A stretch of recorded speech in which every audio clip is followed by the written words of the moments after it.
안녕하세요. 윌리엄 레이입니다. 김정은 나 죽으면 너도 죽는다. 이번에 미사일 발사의 제가 생각하는 바의 의미에 대해 말씀드리겠습니다. 김정은이 드디어 문재인 일당의 본심을 완전히 간파한 것 같습니다. 김정은은 문재인 일당이 자신들의 생존보다 김정은 생존을 우선시해 주기를 기대해왔지만 결국은 자신이 바램과 반대 방향으로 가고 있다는 느낌을 받은 것이죠. 그리고 최악의 경우엔 문재인 일당이 자신들의 이익을 위해 김정은도 희생시킬 수 있다는 감을 잡은 겁니다. 지금 현재 문재인 일당은 김정은이 없어지더라도 한국 내 권력을 유지할 수 있는 길을 모색하고 있습니다. 지능이 딸리는 사람 아니면 다 알 수 있게 노골적으로 그러고 있습니다.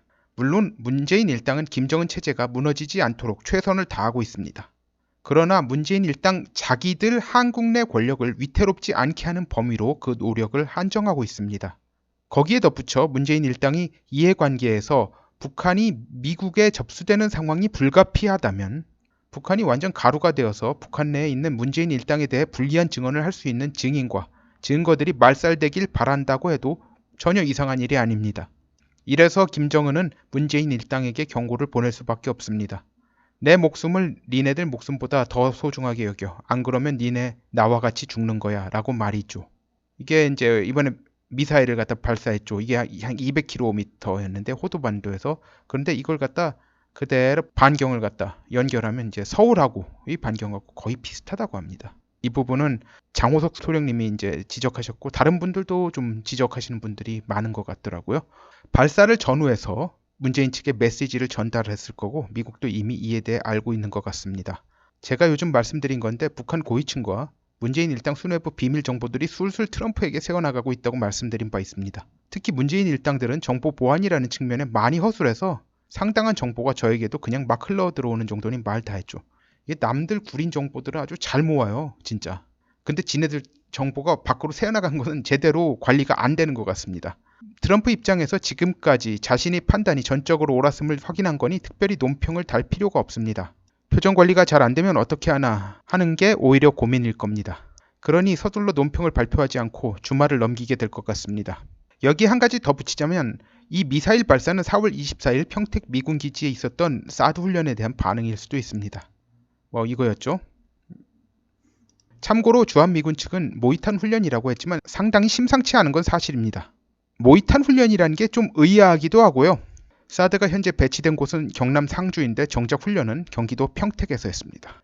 두 가지 중 하나, 즉 문재인 일당들에 대한 경고 혹은 이 사드 훈련에 대한 반응, 이 둘 중에 하나 혹은 둘 다라는 것이 저희 생각입니다.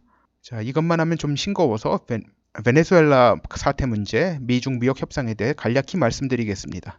베네수엘라 사태의 핵심은 러시아와 중국의 이해관계가 완전히 다르다는 것입니다. 러시아는 베네수엘라 원유 생산 차질의 장기화를 바라는 반면 중국은 하루라도 빨리 베네수엘라 원유 생산 정상화되기를 원하고 있죠. 그런데 겉으론 둘 다 마두로 편입니다. 미국의 입장은 단순합니다. 후안 과이도의 베네수엘라 내의 세력이 어느 이하로 축소되지 않는 것입니다. 여기서 미국과 러시아의 이해가 맞닿는 어떤 포인트가 형성돼요. 마두로와 과이도가 팽팽하게 맞서는 상황이 이 공통점이 되죠. 과이도는 유혈 사태를 야기하지 않고는 이 상황을 타파할 수 없다는 결론을 내리고 무모하게 보이는 행동을 하는 것으로 보입니다. 즉 자기 측 지지자들이 친마두로 군에게 대거 죽는 것 같은 상황을 의도적으로 야기하려는 것으로 보입니다.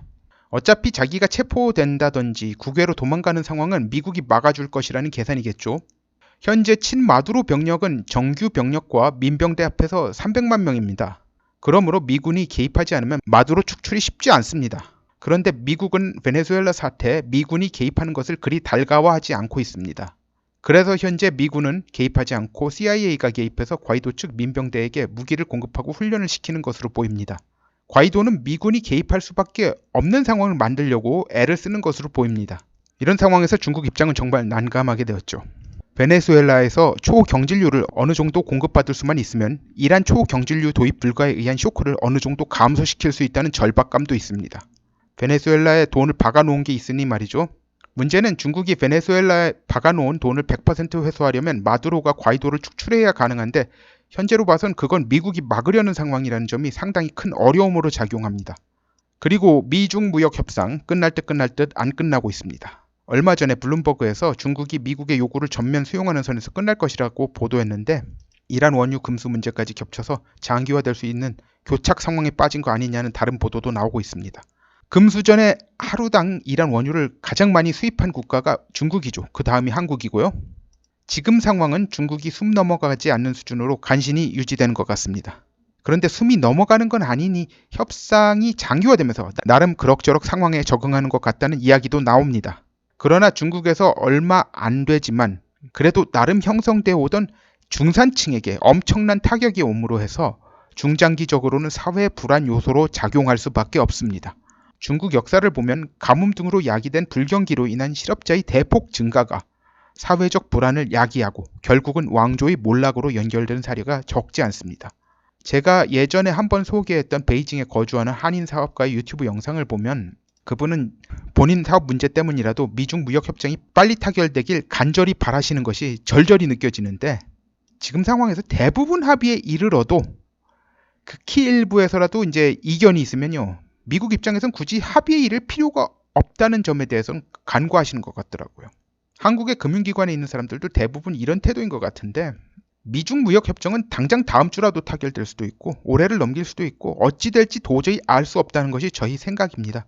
미국으로선 아쉬울 게 전혀 없습니다. 미국인들도 물가 오르는 걸 바라지 않고 등등해서 등의 말씀을 하시는 분들이 계신데 미국의 고용지표가 이 정도 개선되고 약간 마사지 되었다는 이야기도 있지만 분기별 성장이 3.2%라는 미국 정도 규모 경제에 터무니없는 수준의 수치가 나온 상황에선 웬만한 인플레이션의 충격은 국민들에게 심각하게 닿아오는 건 아니죠.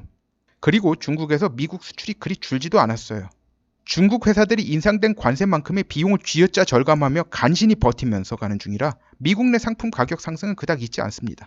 대신 중국 회사들이 수익률이 엄청나게 저하되었을 건 안 봐도 유튜브죠. 좋은 주말과 연휴 보내시길 바랍니다. 구독, 좋아요, 알림벨, 공유 부탁드립니다. 감사합니다.